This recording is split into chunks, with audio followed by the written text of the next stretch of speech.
Hello everyone, I'm Shannon Kelly, TREB Social Media Manager. And I'm Jason Mercer, the Toronto Real Estate Board's Senior Manager of Market Analysis. So Jason, based on the stats that I have seen, June as well as the spring as a whole really did end strongly, both in terms of sales as well as average selling price. So can you, starting with sales, run that down for us, what it looked like last month?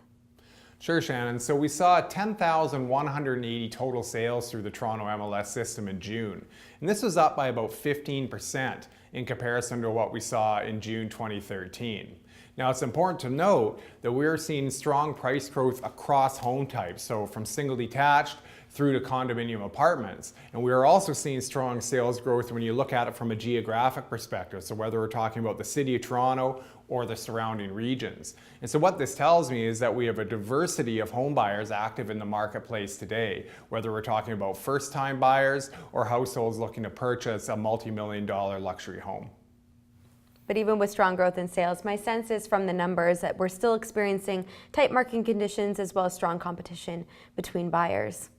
Well, that's true, Shannon. And while we did see year-over-year growth in new listings in June, it's important to point out that the annual rate of growth for listings was less than that of sales. And so in effect, we did see tighter market conditions last month and more competition between buyers. And so it's not surprising then that we're seeing 2 months or less inventory in many municipalities across the Greater Toronto Area.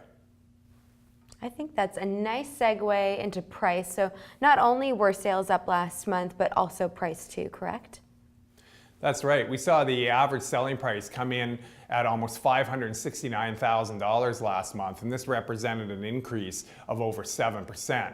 And so the bottom line is that with competition between buyers increasing, it makes sense that we're continuing to see strong upward pressure on the average selling price.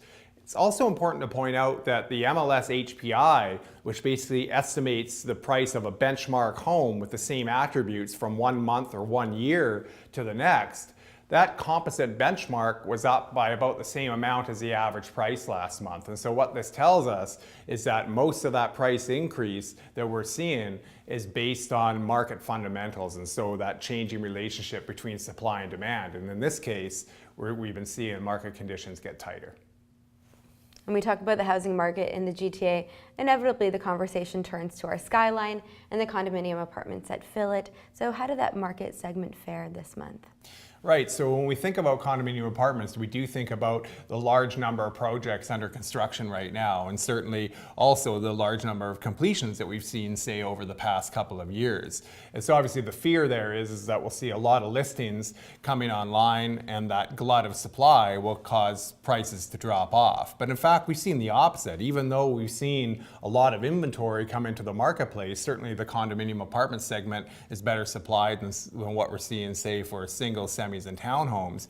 We've also seen growth in the number of buyers, and so we're seeing enough demand to underpin pretty strong price growth over the last few months for condominium apartments as well. Interesting, absolutely, Jason. And we will be back in a month's time to discuss that as well as other things in our Market Watch for July. In the meantime, you can still connect with us on Twitter at TREB Home as well as on Facebook. And from both of us, have a great July. Stay hydrated.